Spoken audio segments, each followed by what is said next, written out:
Major funding for A Taste of Louisiana with John Folse and Company is made possible in part by Zatarain's authentic New Orleans-style dinner mixes. Zatarain's, a good way to jazz up dinner and a real New Orleans original since 1889. Louisiana. She's the exception and never the rule. She's a mystery that asks not to be solved, but simply to be experienced. Louisiana, where you can come as you are and leave different. Additional funding is provided by the Friends of Louisiana Public Broadcasting and the Foundation for Excellence in Louisiana Public Broadcasting.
When Union Army General Nathaniel Banks conducted his famous Red River campaign back in 1864, few Louisiana plantation homes were left standing.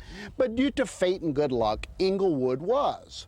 Constructed in 1836, Inglewood was owned by the Mulholland family, great southern cotton planters. With over 1,500 acres, the property included a schoolhouse, its own smokehouse, a commissary, numerous slave cabins, and a few sharecroppers' homes. After the Civil War, most plantation owners were land rich but cash poor. With slavery abolished, a new system of sharecropping was implemented to help distribute the workload and, of course, the wealth. Matt Carter and his wife Serena worked as sharecroppers here on Inglewood until he died in his early 90s. Their small cabin set back in a grove of pecan trees has been totally restored into one of the most unique and significant bed and breakfasts on a southern plantation. I'm Chef John Folse. Welcome to this quaint planter's cottage in Alexandria, Louisiana. Welcome to Matt's cabin. This picturesque sharecropper's home has been converted into a charming bed and breakfast from plantation days. The gorgeous view here invites guests to stand in the center of the little cabin at dusk with the doors swung wide open to witness firsthand the setting sun over the bayous and cotton fields of Central Louisiana.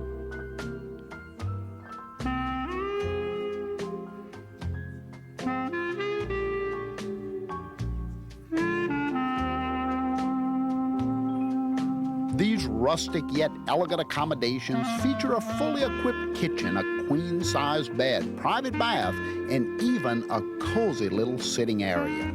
Oil paintings by Catherine Keller depict a variety of plantation scenes from days gone by. They're just gorgeous. Y'all, who could resist this romantic little corner of the house? It's the perfect place for cuddling on a rainy night or simply enjoying the warmth of a fire. The wood-burning fireplace is encased in a cypress mantle depicting yesterday's construction, sought after by so many of us today.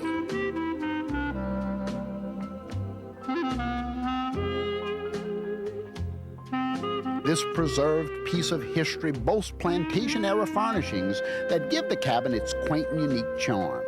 Guests can relax and enjoy the welcomed serenity away from it all, yet just a few miles off of the busy thoroughfares and interstates leading to Central Louisiana. Y'all, at Matt's cabin, time really does stand still here in the Old South.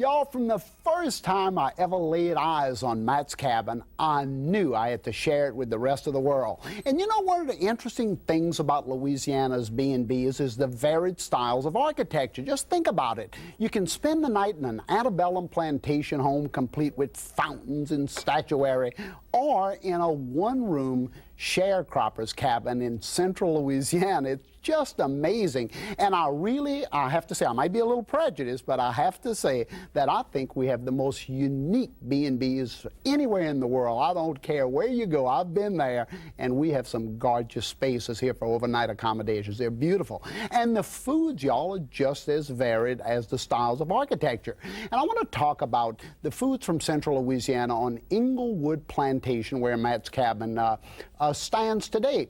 The foods in that area are kind of typical of a more subtle cuisine, not the real hearty, spicy cuisine of South Louisiana, but a nice blend of flavors that kind of marry all of the different cultures of Louisiana, the French, the Spanish, the English, all of those nice cultures.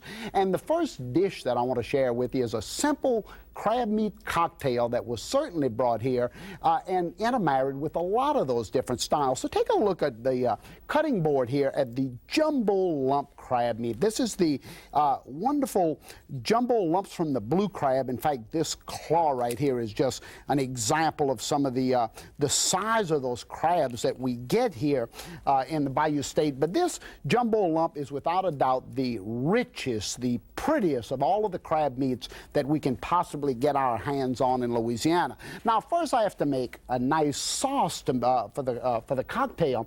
So in my bowl, I'm going to start off by making a dressing. I'm going to put into this a little bit mayonnaise here, y'all, and that's about, well, let's say about a quarter cup. Again, depending on how much crab meat you want to use. I'm going to use about a pound of jumbo lump. I have some plain yogurt here. This is, again, a subtle but yet very tasty, nice dressing. I'm going to put in some green onions.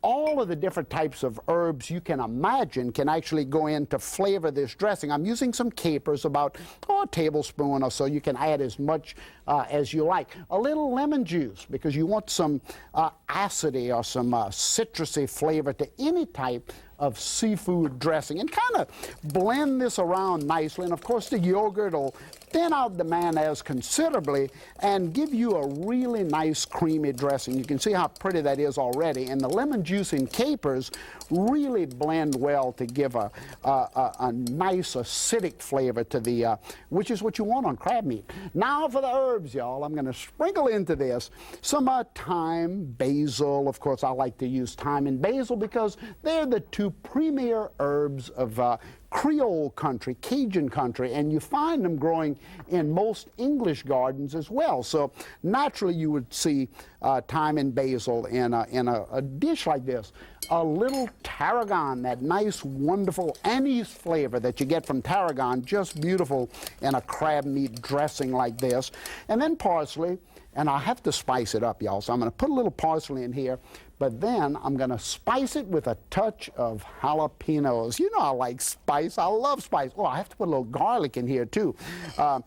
Whether the recipe calls for garlic or not, I'm going to always throw a little garlic into everything that I cook, because I think it's the oldest spice known to man. The best of all flavors come from garlic. Every culture uses garlic, so why wouldn't we put it in a nice crab meat dressing?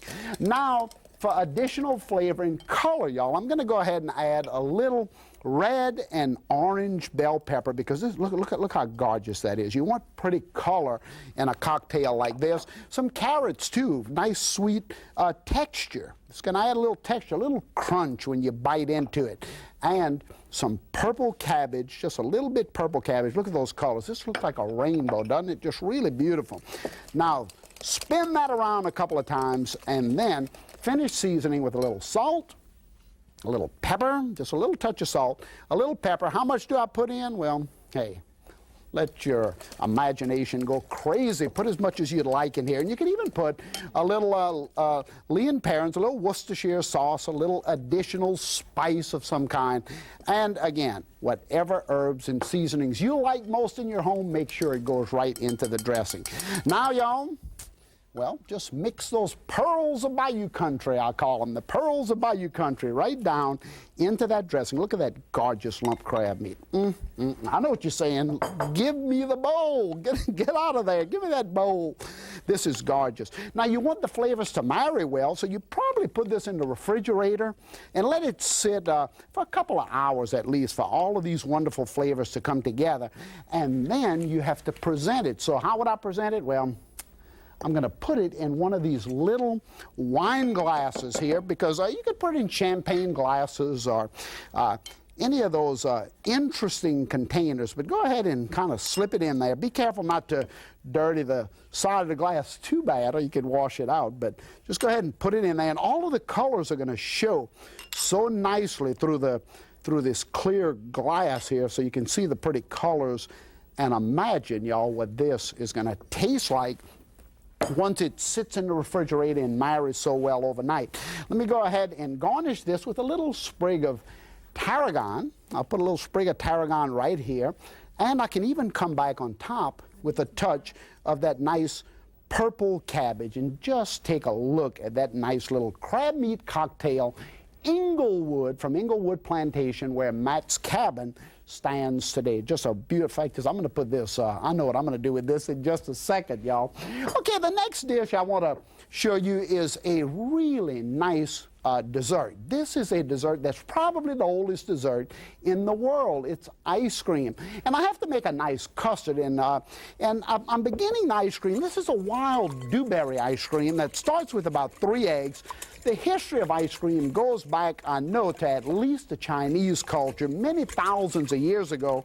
But I think it was the Caesars of Rome who actually sent many of the soldiers up to the mountaintops to get snow and mix it with fruit juice and cream sweetened with honey to go ahead and make the original ice cream.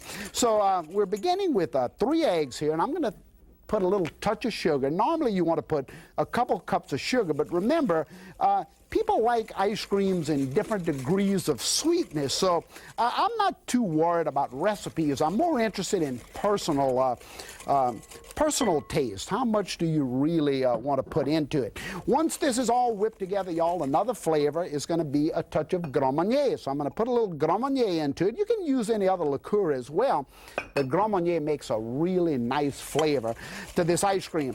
Now, the custard, this is actually a cooked custard. So I've already gotten 2 cups of milk and 2 cups of heavy whipping cream already hot on the stove, about 190 degrees. So y'all have to temper the eggs. That means I have to take this hot milk and put it down into the eggs so I can get the temperature of the eggs equal to the cream. Otherwise, you know what's going to happen. I'm going to scramble these doggone eggs, and you're not going to want to eat my ice cream. So you want to blend all of this together nicely. And then what type of flavor is going to go in here? Well, I said wild dewberries. So I would take some beautiful wild dewberries picked right off of the plantation this morning. Y'all take a look at this bowl of dewberries. Isn't this gorgeous? Look how sweet. They even look sweet, don't they? Well, I would take them and then crush them. I've taken about maybe a cup of them, and I've crushed them, and the seeds and the pulp will remain in. But go ahead and put it right down into the bowl of ice, the bowl of custard, just like that, and it's going to make a beautiful color. Look at that color right here. It's what do you call this anyway? Lilac, purple? I'm not quite sure exactly what you call it.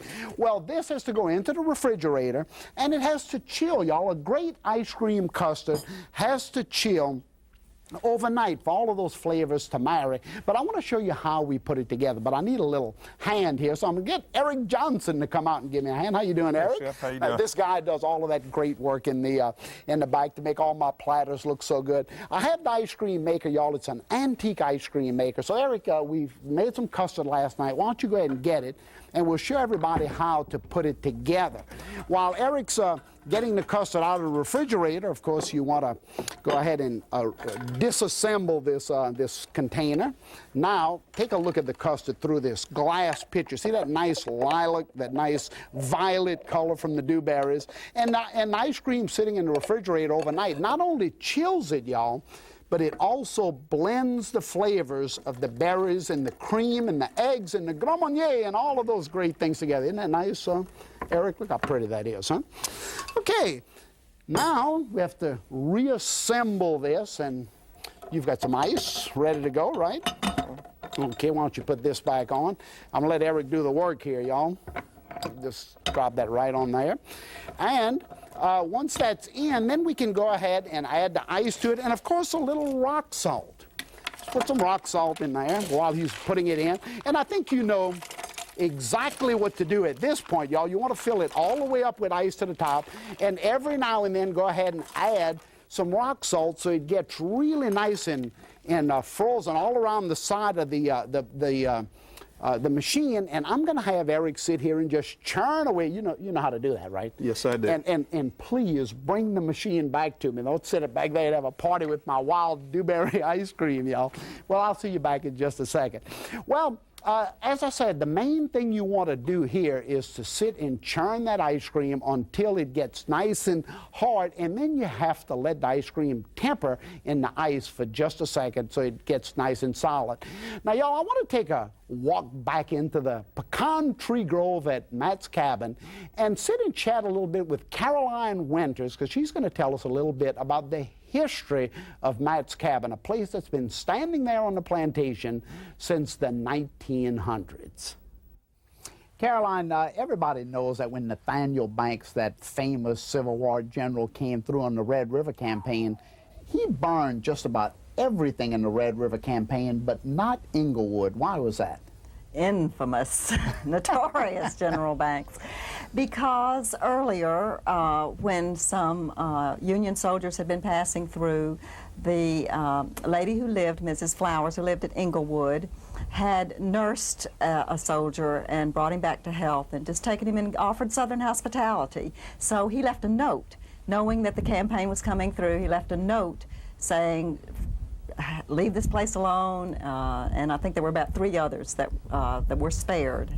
Because the one good deed deserved another. That's right.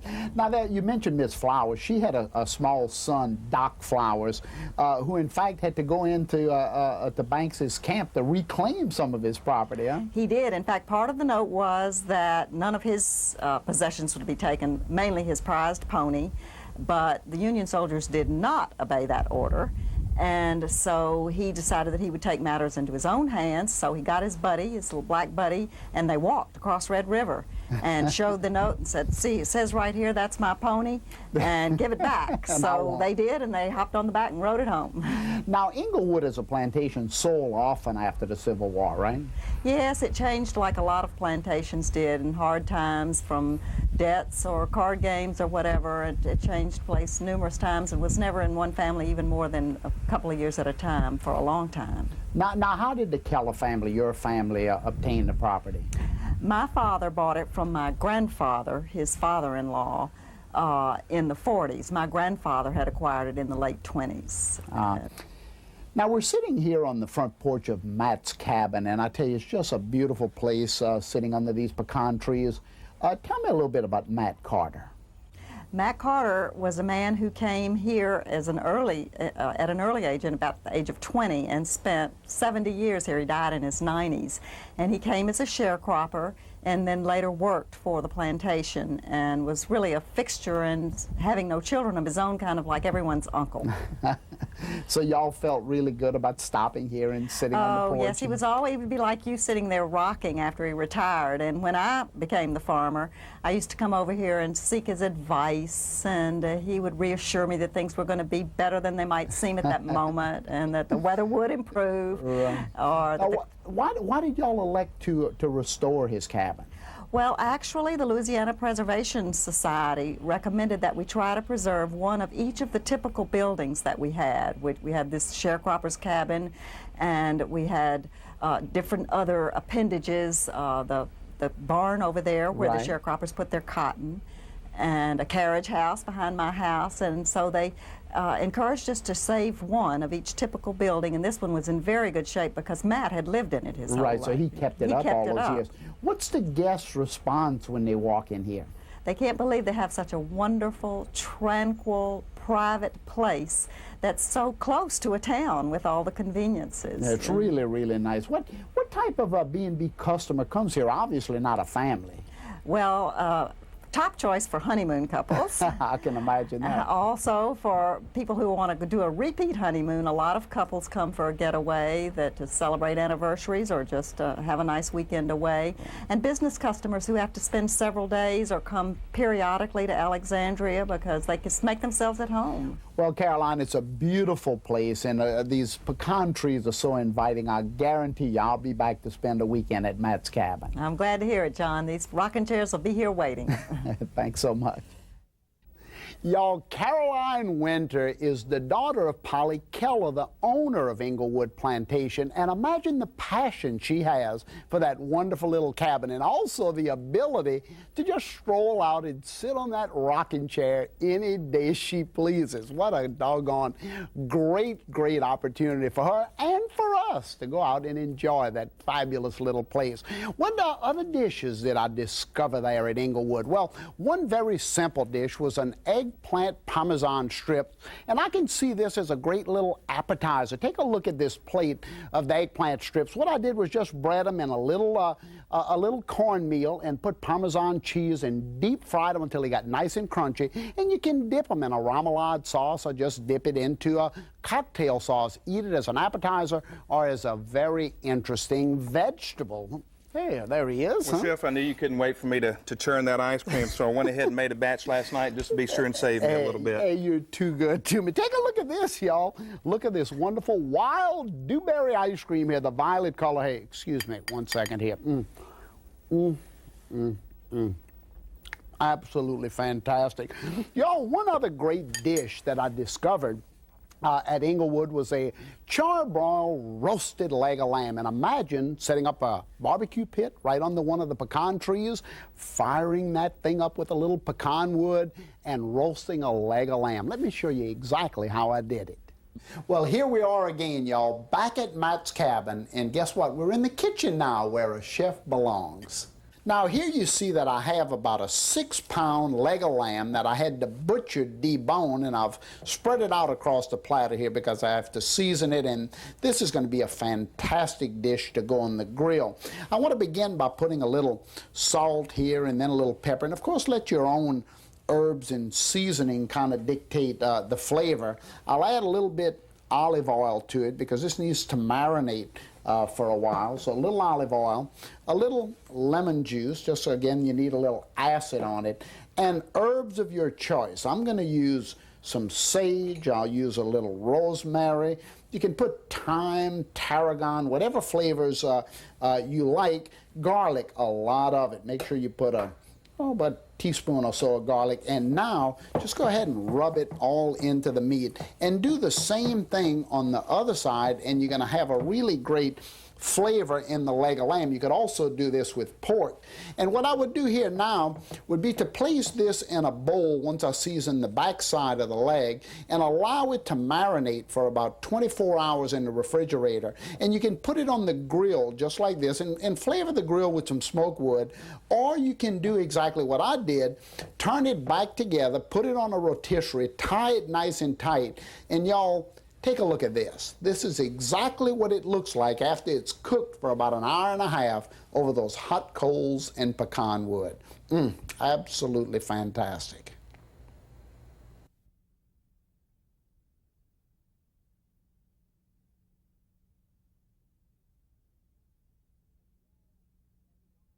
And y'all, here it is. Take a look at this gorgeous leg of lamb. All full of the pecan wood smoke. Look how juicy this thing is. And of course, again, I'm always mentioning that you should use whatever herbs you like whenever you season meat. And that's very important because I think too often in a recipe, all of us want to try to follow it just so clearly that we're putting things on for flavor that we don't actually enjoy. So flavor a roast like this, a leg of lamb, and I mentioned a pork roast as well. Use a deboned leg of pork on the pit. It'll be absolutely magnificent. Flavor it the way you like it. You saw the little portobello mushrooms right next to it. Well, the portobello mushrooms are found in every grocery store in America today, and I like to make pizzas out of them. And if you look right here on the cutting board next to the roast, I do have, in fact, a couple of the little pizzas that I took off of the pit. And they cook so quickly. It's really a great thing to have as an appetizer while waiting for that roast to cook. Let me show you all of the ingredients that go into the portobello pizza. Here you have the 2 fresh portobellos, and I would put a little bit marinara sauce around the bottom of them like this, because that's after all the pizza sauce. Some crawfish could go right on top of it like this, and then some nice mozzarella cheese, exactly as you would make a pizza. Try these in the oven as well. You don't have to go to a barbecue pit for them, but the smoke of the pit really gives the portobello mushrooms a nice flavor. Well, y'all, that's the foods of Central Louisiana. So thanks for stopping by as we continue to visit the bed and breakfasts of the Bayou State and cook up more great Taste of Louisiana.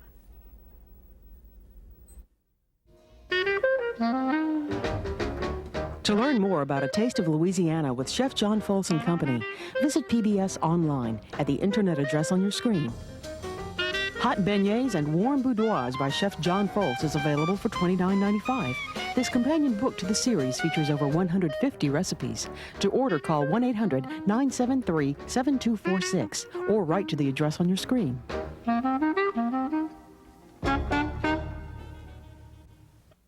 Major funding for A Taste of Louisiana with John Folse and Company is made possible in part by Zatarain's authentic New Orleans-style dinner mixes.